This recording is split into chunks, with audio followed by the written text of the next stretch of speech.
para hablar acerca de este protocolo para la atención y protección a migrantes en la Ciudad de México, que además llega en un momento álgido de este tema. Le doy la bienvenida a la presidenta de la Comisión de Derechos Humanos de la Ciudad de México, Nachely Ramírez, como siempre. Es un gusto tenerte aquí. No, a mí me da mucho gusto estar aquí contigo, Mónica. Gracias. Pues el día de ayer se presentó que es el protocolo que, como tú ya me habías explicado un poquito con anterioridad, es esta recomendación que ustedes hacen, no nada más al gobierno de la Ciudad de México, a los gobiernos en México para atender estas caravanas migrantes que, bueno, pues este año las hemos tenido y hemos tenido en migración por cientos de miles. Sí. Fíjate que este protocolo, lo importante es que sale de la experiencia de noviembre del año pasado y de las 3 caravanas que se recibieron en la ciudad al principio de año. Es un trabajo colectivo.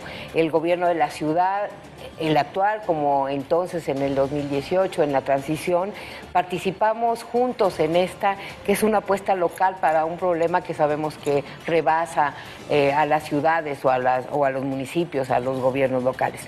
Es de entrada, yo creo que muy pertinente ahora que estamos ante los embates otra vez en cuanto a cómo debe o no ser la política migratoria en México. Creo que la apuesta, y el presidente lo puso bien en la carta, la apuesta de nosotros es una apuesta por la seguridad, por una visión no de seguridad nacional, sino de seguridad humana en cuanto a la movilidad humana. Porque también en términos de seguridad humana es muy fácil decir, y lo hemos platicado también, porque aquí y en este protocolo tú has señalado, tuve oportunidad de ojearlo un poco, tú has señalado cosas donde en una cuestión humanitaria también México tiene tarea que hacer. Es muy fácil en nuestra frontera norte quejarnos de lo mal que nos tratan los norteamericanos o de la situación que se viven en las garitas y en otros lugares de estancia de los migrantes, pero también tenemos que voltearnos a ver en las deficiencias que tenemos los mexicanos en la parte sur. No, totalmente. Y yo creo que este protocolo básicamente es una buena práctica, es una mirada de altos estándares de atención humanitaria y de derechos humanos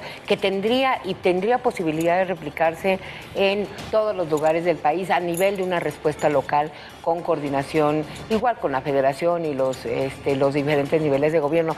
Una parte clave de este es eso, la coordinación. ¿Cuáles son los puntos álgidos que tenemos que atender que ustedes señalan aquí? O sea, ¿me podrías darnos 5 puntos El primer punto es la apuesta que aquí se da sobre lo que son los albergues abiertos. Es decir, no puedes tener encerrada a la gente, tienes que hacer un flujo y esto requiere una mayor atención de quienes estamos a cargo de esto como autoridades, pero finalmente también provoca y es el estándar que tenemos que manejar. El segundo punto que yo resaltaría es la atención a grupos especializados. Estos movimientos están trayendo 30% de proporción de menores de edad. Eso implica que tienes que tener una visión y una mirada para ellos, para población LGBTTI también, claro, para adultos, para personas con discapacidad, y entonces también te da ese punto de mirada. La otra parte, ya lo había dicho, es la parte de la coordinación interinstitucional y con las organizaciones de la sociedad civil. Eso es muy importante. Si alguien tiene experiencia en el trabajo de esto que se llama primera acogida, son las organizaciones de la sociedad civil, con los cuales finalmente también este protocolo dice, esto es la suma de todos.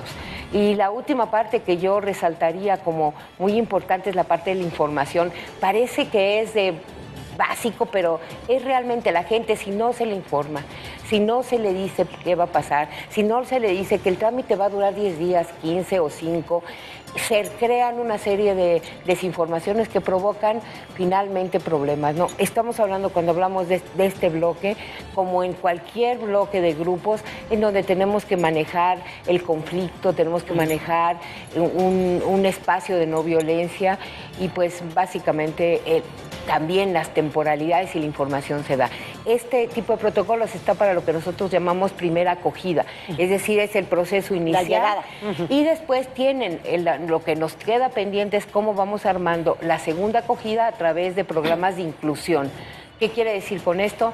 Trabajo, etcétera, y que la gente decida. Sí, incluirlos en nuestra sociedad, porque independientemente de todo lo que está ocurriendo en este momento, las declaraciones de Donald Trump el día de ayer, la respuesta del presidente Andrés Manuel López Obrador, el viaje del canciller Marcelo Ebrard a Washington el día de hoy, la realidad es que México ha sido un país receptor de migrantes, no es nuevo para nosotros, las políticas sí tienen que seguirse aplicando y sobre todo tenemos que generar una conciencia precisamente en nosotros los mexicanos como el país receptor. Fíjate que estás tocando un punto que nos está preocupando mucho y es que lastimosamente, en lugar de crear una visión solidaria, lo que estamos creando y se ha generado en los últimos tiempos, una xenofobia y racismo contra la migración, que es increíble porque la verdad es que todos somos migrantes.